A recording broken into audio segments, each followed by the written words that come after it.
Hi everyone, welcome back to my YouTube channel. और आज इस वीडियो में जो टॉपिक हम डिस्कस करने वाले हैं उसका नाम है एज्योर वर्चुअल मशीन डिस्क। और जैसे कि अब हमको पता है कि हमारी जो एज्योर पे जब हम वर्चुअल मशीन बनाते हैं तो हमको एक डिस्क बनानी पड़ती है उस वर्चुअल मशीन के लिए, ताकि उस डिस्क के ऊपर हमारा ऑपरेटिंग सिस्टम इंस्टॉल हो सके। उसके बाद अगर हम कोई प्रोग्राम वगैरह भी इंस्टॉल करेंगे तो सारा का सारा जो डाटा है वो इस डिस्क पे स्टोर हो। तो ये एक रिक्वायर्ड चीज होती है एज्योर के ऊपर। ठीक है, और रियल वर्ल्ड में भी ऐसा ही होता है कि जैसे कि आप लैपटॉप खरीदते हो, कंप्यूटर खरीदते हो कोई नया, राइट?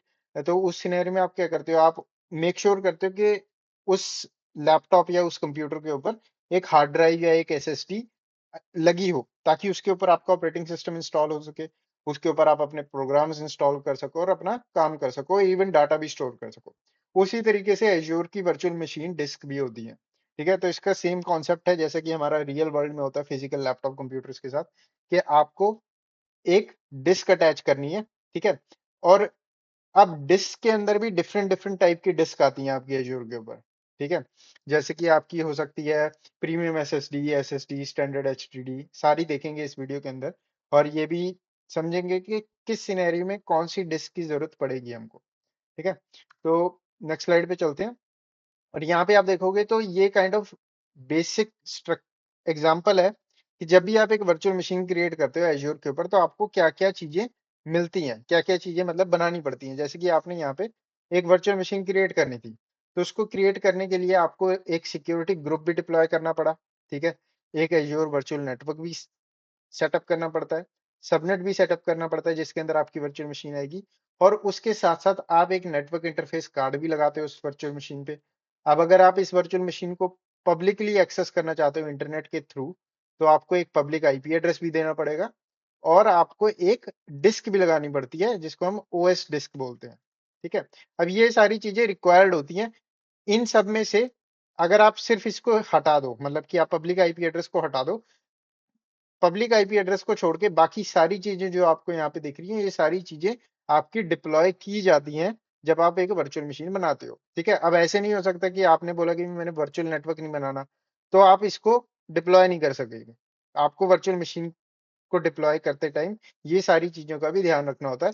और जो कि आपका जो वर्चुअल मशीन डिप्लॉयमेंट का विजार्ड है वो आपको सारे ऑप्शन देता है डिप्लॉय करने के। ठीक है, तो ये काइंड ऑफ कोई कॉम्प्लिकेटेड प्रोसेस नहीं है, सिंपल है। ठीक है, बट यहाँ पे हमारी मेन चीज आती है जो इस वीडियो के अंदर हम डिस्कस कर रहे हैं, वो है हमारी ओएस डिस्क।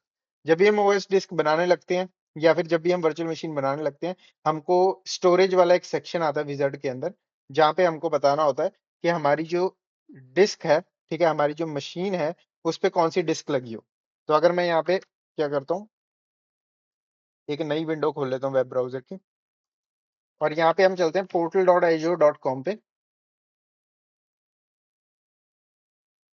और यहाँ पे वर्चुअल मशीन्स पे जाता हूँ। और यहाँ पे अगर मैं क्रिएट वर्चुअल मशीन करते हैं, एक नई वर्चुअल मशीन बनाते हैं। और यहाँ पे कुछ भी नाम दे देते हैं वर्चुअल मशीन का, एक डेस्कटॉप बना लेते हैं बेसिक सा। ठीक है, उसके बाद यहाँ पे वर्चुअल मशीन का नाम दे देते हैं टेस्ट वीएम, कोई भी रीजन चलेगा। वो ऑपरेटिंग सिस्टम के अंदर विंडोज सर्वर रख देते हैं। यूजर नेम सेटअप कर लेंगे हम।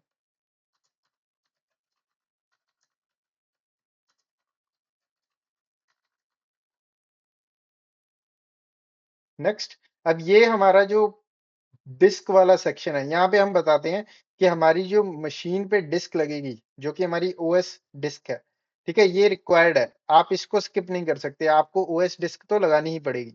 बट यहाँ पे आप देखोगे ओएस डिस्क का साइज बता सकते हैं हम कि भाई क्या साइज रखना है आपको। ठीक है, 1 TB, 2 TB, 512 GB, 256 GB, 128 GB. ठीक है, इस तरीके से। उसके बाद आपके पास डिस्क की टाइप आती है, जैसे कि डिफरेंट डिफरेंट टाइप्स है हमारे पास।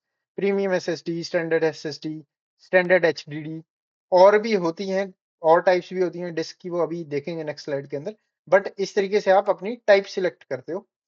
ठीक है, उसके बाद आप यहाँ पे इंक्रिप्शन लगा सकते हो, अगर आप इंक्रिप्शन अनेबल करना चाहते हो इस मशीन पे, उस तरीके से इंक्रिप्शन सेटअप कर सकते हो।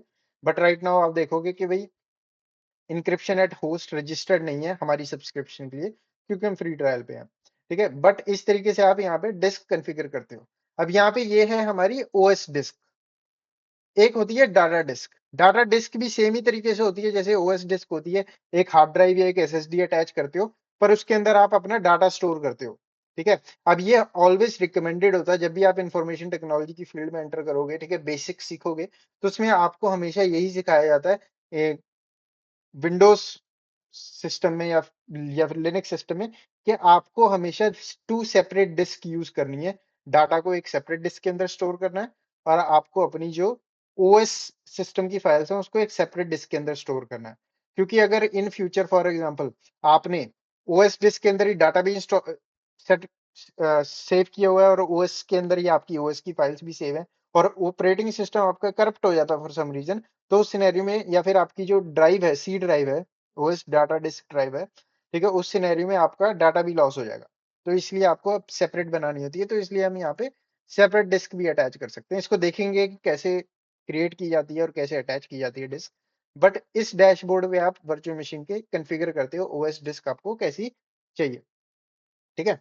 अब नेक्स्ट स्लाइड पे चलते हैं, और यहाँ पे आप देखोगे कि एज्योर वर्चुअल मशीन के अंदर, ठीक है, वर्चुअल मशीन बनाते टाइम आपके पास डिफरेंट डिफरेंट डिस्क टाइप्स होती हैं। तो यहाँ पे हमारे पास 4 टाइप की डिस्क है। पहली है हमारी ultra disk, premium SSD V2, premium SSD, standard SSD and standard HDD. अब यहाँ पे आप देखोगे ना इस डायग्राम के अंदर, जैसे जैसे आप यहाँ से इस साइड को बढ़ते जाओगे, इस साइड को, आपकी कॉस्ट इंक्रीज होती जाएगी। ठीक है। तो मतलब कि आपकी अल्ट्रा डिस्क की कॉस्ट सबसे ज्यादा है, और आपकी स्टैंडर्ड एचडीडी की कॉस्ट सबसे कम है। बट यहाँ पे आपको डिपेंडिंग कि भाई आपकी वर्चुअल मशीन क्या करेगी, किस रीजन के लिए आप वर्चुअल मशीन बना रहे हो, उसके बेस पे आप अपनी डिस्क को चूज करते हो। ठीक है। अब यहाँ पे बहुत चीजें दी हुई हैं, जैसे कि मैक्सिमम डिस्क डिस्क साइज कितना रख सकते हो आप अल्ट्रा डिस्क का। अल्ट्रा डिस्क का आप मैक्सिमम साइज रख सकते हो 65,536 GB। उसी तरीके से प्रीमियम एसएसडी का भी सेम ही है, बट प्रीमियम मतलब प्रीमियम एसएसडी वर्जन 2 का सेम है, प्रीमियम एसएसडी का इतना है, और इस तरीके से आपके पास डिफरेंट डिफरेंट साइजेस हैं। और यहाँ पे इन्होंने बताया भाई किस सिनेरियो में आप कौन सी डिस्क यूज करोगे। जैसे कि मान लो आपने बैकअप या फिर नॉन क्रिटिकल डाटा स्टोर करना है, या फिर कोई इस तरीके का डाटा स्टोर करना है जिसको आप डे टू डे बेसिस पे एक्सेस नहीं करते, उस सिनेरियो में आप स्टैंडर्ड एचडीडी को यूज कर सकते हो, और उसके ऊपर अपना डाटा सेव कर सकते हो। ठीक है। इससे क्या होगा, इससे आपके पैसे भी बचेंगे, और आपको परफॉर्मेंस की भी टेंशन लेने की जरूरत नहीं है, क्योंकि आप उस डाटा को डे टू डे बेसिस पे एक्सेस नहीं कर रहे। ठीक है। तो जैसे जैसे मैंने बताया, अल्ट्रा डिस्क सबसे ज्यादा एक्सपेंसिव है, बट सबसे बढ़िया परफॉर्मेंस भी इसकी है। और उसी तरीके से स्टैंडर्ड डिस्क सबसे कम एक्सपेंसिव है, और सबसे कम परफॉर्मेंस भी इसकी है। ठीक है। जैसे जैसे आप इस साइड को बढ़ते जाओगे, लेफ्ट साइड को बढ़ते जाओगे, उस तरीके से आपकी जो है परफॉर्मेंस बढ़ जाएगी, और कॉस्ट भी बढ़ जाएगी। राइट। नेक्स्ट चीज यहाँ पे हमको एक चीज का ध्यान देना है, जो कि हमारी मैक्सिमम थ्रूपुट एंड मैक्सिमम आईऑप्स। अब देखो यहाँ पे कि मैक्सिमम थ्रूपुट आपको अल्ट्रा डिस्क के अंदर कितनी मिल रही है, 10,000 MBps। ठीक है, MBS। और यहाँ पे आप देखोगे स्टैंडर्ड एचडीडी की सबसे लो है 500। राइट। तो थ्रूपुट क्या होती है इसको समझते हैं, और मैक्सिमम आईऑप्स भी आप देखोगे कि मैक्सिमम आईऑप्स आपको कितनी मिल रही है अल्ट्रा डिस्क के अंदर, और मैक्सिमम आईऑप्स आपको स्टैंडर्ड एचडीडी के अंदर कितनी मिलती है, 2,000 से 3,000 के बीच में। और यहाँ पे आप देखोगे तो आई थिंक 400,000। ठीक है, या फिर 80,000, इस तरीके से। और यहाँ पे आपको एक और चीज जिसका ध्यान देना है, ये क्वेश्चन एग्जाम में प्रोबेबली आ सकता है, कि यूजेबल डिस्क कौन कौन सी है ओएस के तौर पे। मतलब कि अब आप हमने देखा पिछली स्लाइड में कि हम ऑपरेटिंग सिस्टम डिस्क कॉन्फ़िगर करते हैं। इस स्लाइड में आप देखोगे यहाँ पे एक सेक्शन ऐड किया हुआ है, जो बोल रहा है कि भाई आप अल्ट्रा डिस्क को एज ऑपरेटिंग सिस्टम डिस्क नहीं सेटअप कर सकते, प्रीमियम एसएसडी वर्जन 2 को आप अल्ट्रा डिस्क के तौर पे ऑपरेटिंग सिस्टम डिस्क के तौर पे सेटअप नहीं कर सकते। आपके पास सिर्फ 3 ही ऑप्शन अवेलेबल है, प्रीमियम एसएसडी, स्टैंडर्ड एसएसडी और स्टैंडर्ड एचडीडी। तो इसका मतलब क्या है, इसका मतलब ये है कि भी अल्ट्रा डिस्क और प्रीमियम एसएसडी वर्जन 2 जो बनी है, ये सिर्फ as a data disk use करने के लिए बनी है। इसको हम यहाँ पे देख भी सकते हैं। अगर मैं इस डैशबोर्ड पे दोबारा हूँ, और यहाँ पे अगर मैं ओएस डिस्क टाइप के अंदर डिस्क को चूज करूँ, तो यहाँ पे आप देखोगे मेरे को प्रीमियम एसएसडी आ रही है, स्टैंडर्ड एसएसडी आ रही है, स्टैंडर्ड एचडीडी आ रही है। मेरे को बाकी कोई भी डिस्क नहीं आ रही। ठीक है। तो इस तरीके से हम मेक श्योर कर सकते हैं कि भाई ओएस डिस्क के तौर पे आपके पास सिर्फ यही ऑप्शन है, अल्ट्रा डिस्क का आपके पास ऑप्शन नहीं है। ठीक है। और मैं आपको इस इमेज का लिंक दे दूंगा जहां से मैंने ये इमेज ली है, ये माइक्रोसॉफ्ट की ही डॉक्यूमेंटेशन है, उधर से ही मैंने ये इमेज उठाई है। ठीक है। और आप प्रॉपरली रीड कर सकते हो उस डॉक्यूमेंटेशन को, प्रॉपरली समझ सकते हो और डीप इन डिटेल देख सकते हो कि भाई डिस्क टाइप क्या है। ठीक है। एग्जाम के बियॉन्ड आप समझना चाहते हो तो उसके लिए बहुत हेल्पफुल हो जाएगी वो, उसका डिस्क्रिप्शन में लिंक डाल दूंगा। तो यहाँ पे एक और चीज है टेम्परेरी डिस्क। अब टेम्परेरी डिस्क क्या है? अब जब भी आप एज्योर पे वर्चुअल मशीन क्रिएट करते हो, ठीक है, मान लो आपने यहाँ पे वर्चुअल मशीन क्रिएट कर दी इस तरीके से, तो हम क्या करते हैं, रिव्यू एंड क्रिएट, इसको क्रिएट कर लेते हैं। तो हमने क्या किया था, हमने सिर्फ एक ही डिस्क चूज की है जो कि है हमारी ऑपरेटिंग सिस्टम डिस्क। हमने और कोई डिस्क उसके ऊपर अटैच नहीं की। बट यहाँ पे जब तक ये हमारी वर्चुअल मशीन स्पिन अप हो रही है, यहाँ पे आप एक चीज देखोगे कि आपकी जो डिस्क होती है ना, जब आप क्रिएट करते हो, ये तो होती है आपकी ऑपरेटिंग सिस्टम डिस्क। उसके साथ ही आपको एक टेम्परेरी डिस्क भी मिलती है, टेम्परेरी स्टोरेज भी मिलती है, जो कि आपको दी जाती है। ठीक है। ये आप जब भी वर्चुअल मशीन बनाओगे, आपको ये टेम्परेरी डिस्क मिलेगी, टेम्परेरी स्टोरेज मिलेगी। अब ये बेस्ड करती है भी कितनी ज्यादा आपको टेम्परेरी स्टोरेज मिलेगी, ये डिपेंड करता है कि भी आपकी वर्चुअल मशीन का साइज क्या है। ठीक है। ये वेरी करती है कि मान लो जैसे कि यहाँ पे हमने 126 जीबी की, ये एग्जांपल स्क्रीनशॉट है, 126 जीबी की मैंने डिस्क लगाई थी। ठीक है। उसके बेस पे इसने डिसाइड करके मेरे को 16 जीबी की टेम्परेरी स्टोरेज दी। टेम्परेरी स्टोरेज टेम्परेरी ही होती है, मतलब कि इसके ऊपर आपने अपना कोई क्रिटिकल डाटा स्टोर नहीं करना, क्योंकि जब भी आप इसके ऊपर कोई भी डाटा स्टोर करते हो, मान लो आपने इसके ऊपर कोई इंपॉर्टेंट फाइल स्टोर कर ली इस टेम्परेरी स्टोरेज के अंदर, उसके बाद अगर आप इस वर्चुअल मशीन को रीडिप्लॉय करते हो या फिर पावर ऑफ कर देते हो और दोबारा पावर ऑन करते हो, तो उस सिनेरियो में आपका जितना भी डाटा होगा इस टेम्परेरी डिस्क के अंदर सब इरेज हो जाएगा। तो इसलिए आपको टेम्परेरी डिस्क पे सिर्फ नॉन इम्पॉर्टेंट डाटा, ठीक है, स्टोर करना है, जैसे कि टेम्परेरी फाइल्स। तो यहाँ पे मैंने बताया हुआ है कि जब आप क्रिएट करते हो, when you create a virtual machine in azure, an operating system is always created. ठीक है। ऑपरेटिंग सिस्टम डिस्क हमेशा बनाई जाती है, एक टेम्परेरी डिस्क ऐड की जाती है ऑटोमेटिकली एज्योर के द्वारा। ठीक है। नेक्स्ट इंपॉर्टेंट थिंग्स क्या है यहाँ पे, do not store important data on it. Temporary disk पे अपना इंपॉर्टेंट डाटा स्टोर ना करें। और अगर आप रीडिप्लॉय करते हो या फिर पावर ऑफ कर देते हो वर्चुअल मशीन को और दोबारा पावर ऑन करते हो, तो जितना भी डाटा आपने टेम्परेरी डिस्क के अंदर स्टोर किया होगा वो सबका सब डिलीट हो जाएगा।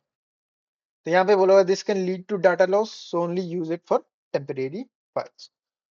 तो यहाँ पे अगर मैं यहाँ पे इस वर्चुअल मशीन को क्रिएट करता हूँ, वीडियो के एंड में हम इसमें रिमोट इन करेंगे। ठीक है। जब तक ये क्रिएट हो रहा है और उसके बाद देखेंगे टेम्परेरी डिस्क कैसी दिखती है। बट जब तक हम स्लाइड में आगे बढ़ते हैं, नेक्स्ट है आईओप्स। अब यहाँ पे आपको मैंने दिखाया था कि मैक्स आईओप्स एंड मैक्स थ्रूपुट, तो ये क्या होती हैं। तो मैक्स आईओप्स के लिए मैंने यहाँ पे एग्जांपल लिया, एग्जांपल से समझाने की कोशिश करूंगा मैं, क्योंकि बहुत कंफ्यूजिंग है आईओप्स एंड थ्रूपुट को समझना। तो आईओप्स क्या है, imagine you have a database server. ठीक है। एक सर्वर आपका जिसके ऊपर आपने डाटाबेस होस्ट किया हुआ अपना, take an example MySQL. ठीक है। माई सीक्वल रन हो रहा है इस पे। ठीक है। और इसके ऊपर अब बहुत बड़ा डाटाबेस है, बहुत ज्यादा डाटा है। ठीक है। इसके ऊपर स्टोर्ड, और यहाँ पे बोला है कि imagine you have a database server that handles an application like an online store. मतलब कि कोई ऑनलाइन वेबसाइट है, जैसे कि ये अमेजोन वेब होती है जहां से हम, या फ्लिपकार्ट होगी। ठीक है। अब ये ऑनलाइन स्टोर है, इनकी वेबसाइट पे जाते हो, इनकी वेबसाइट में आप कुछ डाटा सर्च करते हो, तो बैकएंड में क्या होता है, बैकएंड में कोई डाटाबेस सेटअप किया होता है इन्होंने, जहां से ये सारा डाटा पुल करके यूजर को दिखाया जाता है उसकी वेबसाइट पे। ठीक है। तो इसी तरीके से every time a customer searches for a product, adds an item to the cart or checkout, the system perform small read and write operation to fetch or store data। मतलब कि जब भी एक यूजर Amazon की website पे या फिर फ्लिपकार्ट की वेबसाइट पे, एग्जांपल ले रहे हैं, उनकी वेबसाइट पे जाते हैं, तो जब भी मैं कुछ सर्च करता हूँ, जैसे कि मैंने सर्च किया भी मेरे को एज्योर AZ104 एग्जाम की बुक चाहिए, तो उस सिनेरियो में क्या होगा, उस सिनेरियो में एप्लीकेशन मेरे बिहाफ पे डाटाबेस पे एक रिक्वेस्ट भेजेगी। ठीक है। रीड ऑपरेशन की रिक्वेस्ट भेजेगी, भाई मैं इस चीज को सर्च कर रहा हूँ, क्या हमारे डाटाबेस में ये चीज एग्जिस्ट करती कि नहीं। अब जैसे कि मैं ये चीज सर्च कर रहा हूँ, वैसे कितने million of users different different चीजें सर्च करते होंगे उस वेबसाइट पे, राइट। तो उस सिनेरियो में कितनी बार आपका जो एप्लीकेशन है बैकएंड डाटाबेस पे रीड करने की कोशिश कर रहा है, ठीक है, कि इंडेक्स करने की कोशिश कर रहा है, डाटा पुल करने की कोशिश कर रहा है, रीड कर रहा है। तो उस सिनेरियो में आपको डाटाबेस जो है ऐसी डिस्क के ऊपर स्टोर करना है जिसकी आईओप्स स्पीड हाई हो, ठीक है।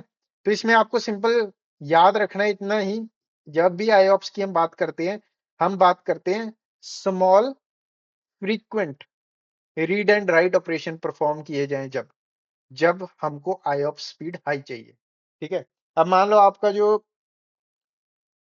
रीड एंड राइट ऑपरेशन है, अब टेक एन एग्जांपल कि भी आपके डाटाबेस पे एक जिस जिस डिस्क के ऊपर आपका डाटाबेस होस्टेड है, उस डिस्क की आईओप स्पीड बहुत स्लो है, पर मिलियन ऑफ यूजर जो है आपके उस डाटाबेस से कांटेक्ट करने की कोशिश कर रहे हैं, आपका एप्लीकेशन काम कर रहा है। उस सिनेरियो में अगर आईओप स्लो होगी तो आपके यूजर्स को रिस्पॉन्स लेट मिलेगा और आपकी वेबसाइट की रेपुटेशन अच्छी नहीं रहेगी, राइट। आपको रिस्पॉन्स टाइम हाई चाहिए, हाई इन सेंस कि अच्छा चाहिए, हाई नहीं अच्छा चाहिए, रिस्पॉन्स टाइम लो चाहिए और बेटर चाहिए, ठीक है। तो उस सिनेरियो में अब जैसे कि अगर आपकी स्टोरेज सपोर्ट करती है 10,000 IOPS, it mean server can handle up to 10,000 small read and write queries per second, ठीक है। तो इस तरीके से IOPS आपकी काम करती है। अब थ्रूपुट क्या होती है?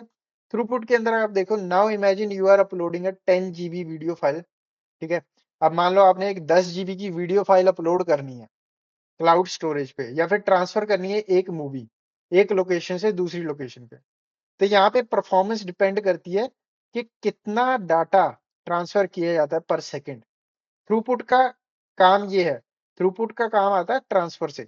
अब मान लो यहाँ पे आपकी एक ही वर्चुअल मशीन है, ठीक है, एज्योर वीएम, ये एक वीएम है।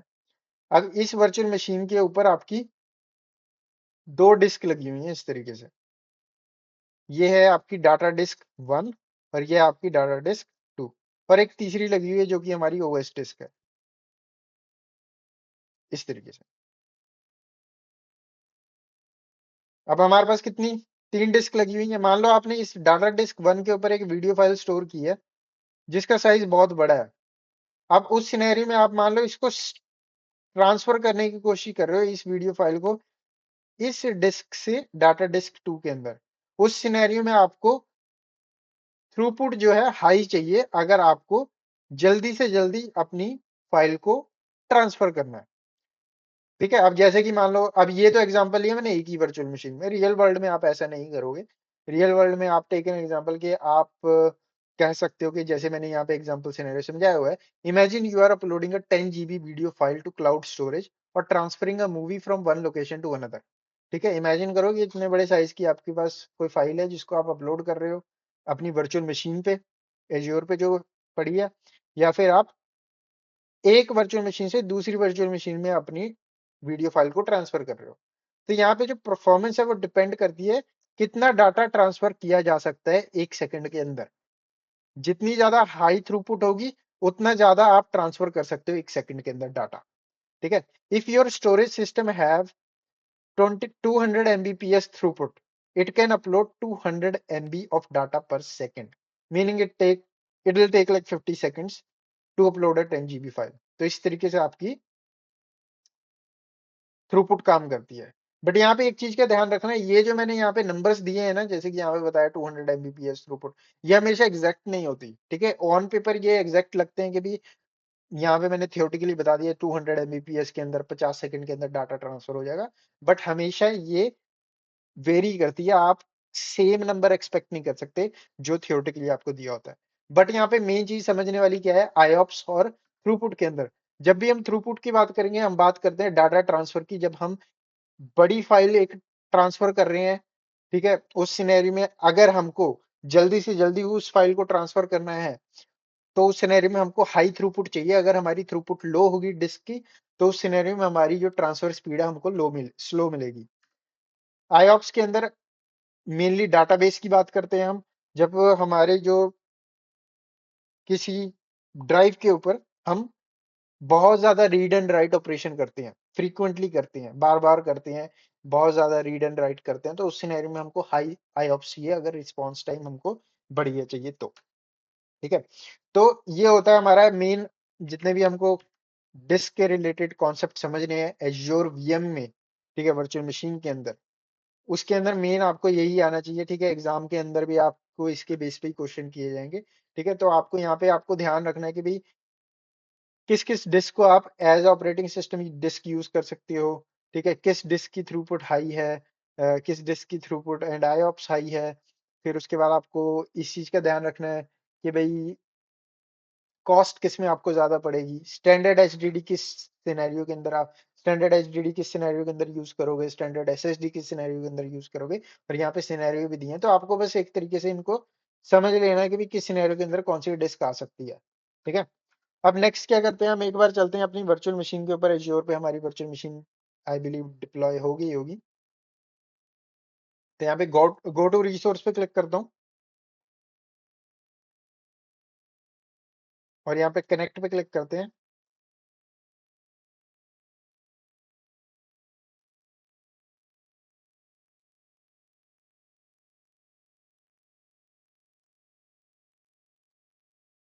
तो यहाँ पे क्रेडेंशियल डाल देते हैं।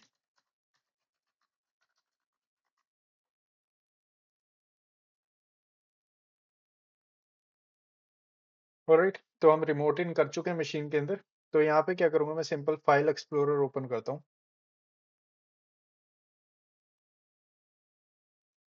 और यहाँ पे आप देखोगे टेम्परेरी स्टोरेज, ठीक है। हमने क्या किया था, हमने एक ही ऑपरेटिंग सिस्टम डिस्क अटैच की थी और इसने ऑटोमेटिकली मेरे को टेम्परेरी स्टोरेज दे दी। अब अगर मैं यहाँ पे कोई भी, अब यहाँ पे इन्होंने डाटा लॉस वार्निंग भी दी हुई है, तो अगर मैं इसको ओपन करता हूँ तो यहाँ पे इन्होंने बताया होगा कि भाई any data stored in this drive is subject to loss and there is no way to recover it। तो सिंपली ये वार्निंग भी दे रहे हैं। तो टेम्परेरी डिस्क सिर्फ टेम्परेरी फाइल्स के लिए यूज करनी है आपको, ठीक है।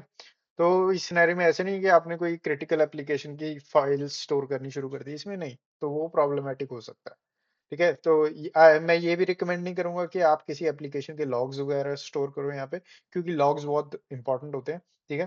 तो I am not sure for what purpose people will use temporary storage, मैंने कभी यूज नहीं की इसको, ठीक है। प्रोडक्शन में मैंने किसी को यूज करते हुए नहीं देखा, हालांकि ये दी जाती है, बट कोई रिकमेंडेशन नहीं है इसको यूज करने की, ठीक है। तो इस वीडियो में बस इतने ही। वीडियो का मेन पर्पस था आपको थियोरेटिकल लेवल पे सारी चीजें बताना एज्योर वर्चुअल मशीन डिस्क के रिलेटेड। और नेक्स्ट वीडियो में हम देखेंगे कि कैसे हम Azure virtual machine disk create कर सकते हैं सेपरेटली और कैसे उसको एक एग्जिस्टिंग वर्चुअल मशीन पे कनेक्ट कर सकते हैं। तो मिलता हूँ मैं आपको नेक्स्ट वीडियो में।